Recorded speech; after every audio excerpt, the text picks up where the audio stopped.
रात के ठीक 12 बजे शहर की आखिरी बस सुनसान सड़क पर धीरे धीरे आगे बढ़ रही थी। उस बस में बैठे हर यात्री के चेहरे पर अजीब डर और बेचैनी साफ दिखाई दे रही थी। बस का ड्राइवर बिना कुछ बोले लगातार सड़क की ओर देखे जा रहा था। उसकी आंखें बिल्कुल भावहीन थीं, जैसे वह किसी इंसान की नहीं बल्कि किसी परछाई की हों। बस के अंदर पुरानी सीटों से अजीब चरमराने की आवाजें लगातार आ रही थीं। हर यात्री चुपचाप बैठा था, जैसे किसी अनजान डर ने सबकी आवाज छीन ली हो। अचानक बस एक सुनसान बस स्टॉप पर रुक गई, जहां चारों तरफ घना कोहरा फैला हुआ था, लेकिन वहां कोई इंसान दिखाई नहीं दे रहा था। सिर्फ अंधेरा और खामोशी थी। कुछ सेकंड बाद बस के दरवाजे अपने आप धीरे धीरे खुलने लगे। दरवाजा खुलते ही अंदर बर्फ जैसी ठंडी हवा का तेज झोंका आया। कोहरे के बीच से सफेद कपड़ों में एक बूढ़ी औरत धीरे धीरे बस के अंदर चढ़ी। उसका चेहरा पूरी तरह अंधेरे में छिपा हुआ था। वह बूढ़ी औरत बिना किसी आवाज के बस के सबसे पीछे जाकर बैठ गई। उसके बैठते ही बस की सारी लाइटें अचानक टिमटिमाने लगी। बस धीरे धीरे फिर से आगे बढ़ने लगी, लेकिन अब सड़क पहले से ज्यादा सुनसान लग रही थी। खिड़कियों के बाहर सिर्फ घना अंधेरा दिखाई दे रहा था। एक यात्री ने पीछे मुड़कर बूढ़ी औरत को देखने की कोशिश की, लेकिन उसकी सीट अब पूरी तरह खाली थी। अचानक बस के अंदर किसी औरत के धीमे रोने की आवाज गूंजने लगी। वह आवाज हर सेकंड और ज्यादा डरावनी होती जा रही थी।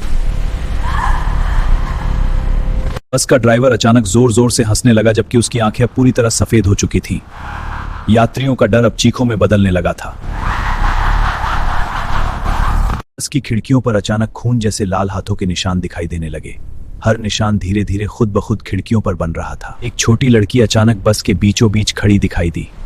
उसकी आंखों से काला खून बह रहा था और वह धीरे धीरे मुस्कुरा रही थी। बस के अंदर अचानक बहुत तेज ठंड फैल गई और सभी खिड़कियां बर्फ से ढकने लगी। ये क्या हो रहा है? बहुत ठंड लग रही है।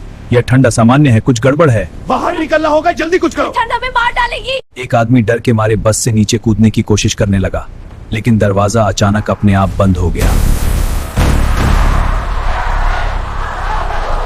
बस अब किसी अनजान रास्ते पर जा रही थी, जहां सड़क के दोनों तरफ सिर्फ जंगल दिखाई दे रहे थे। पूरा रास्ता अजीब डरावनी खामोशी से भरा हुआ था। एक यात्री ने मोबाइल निकालकर मदद के लिए फोन करने की कोशिश की, लेकिन मोबाइल की स्क्रीन पर सिर्फ वेलकम टू डेथ लिखा दिखाई दिया। बस की छत से अचानक काले रंग का गाढ़ा पानी टपकने लगा। धीरे धीरे पूरी बस में सड़ान जैसी भयानक बदबू फैल गई। पीछे बैठी बूढ़ी औरत अचानक फिर दिखाई देने लगी। इस बार उसका चेहरा पूरी तरह सड़ा हुआ था। बस के शीशों में यात्रियों को अपने पीछे डरावनी परछाइयां दिखाई देने लगी, लेकिन पीछे मुड़ने पर वहां कोई नहीं होता था। अचानक बस की स्पीड बहुत तेज हो गई और वह अनियंत्रित होकर दौड़ने लगी। ड्राइवर अब पागलों की तरह लगातार हंस रहा था। सड़क के बीच अचानक सफेद कपड़ों में कई परछाइयां खड़ी दिखाई देने लगी, लेकिन बस बिना रुके सीधे उनके आर पार निकल गई। बस के अंदर अब हर तरफ लोगों की डरावनी चीखें गूंज रही थी। ऐसा लग रहा था जैसे पूरी बस किसी अभिशाप में फंस चुकी हो।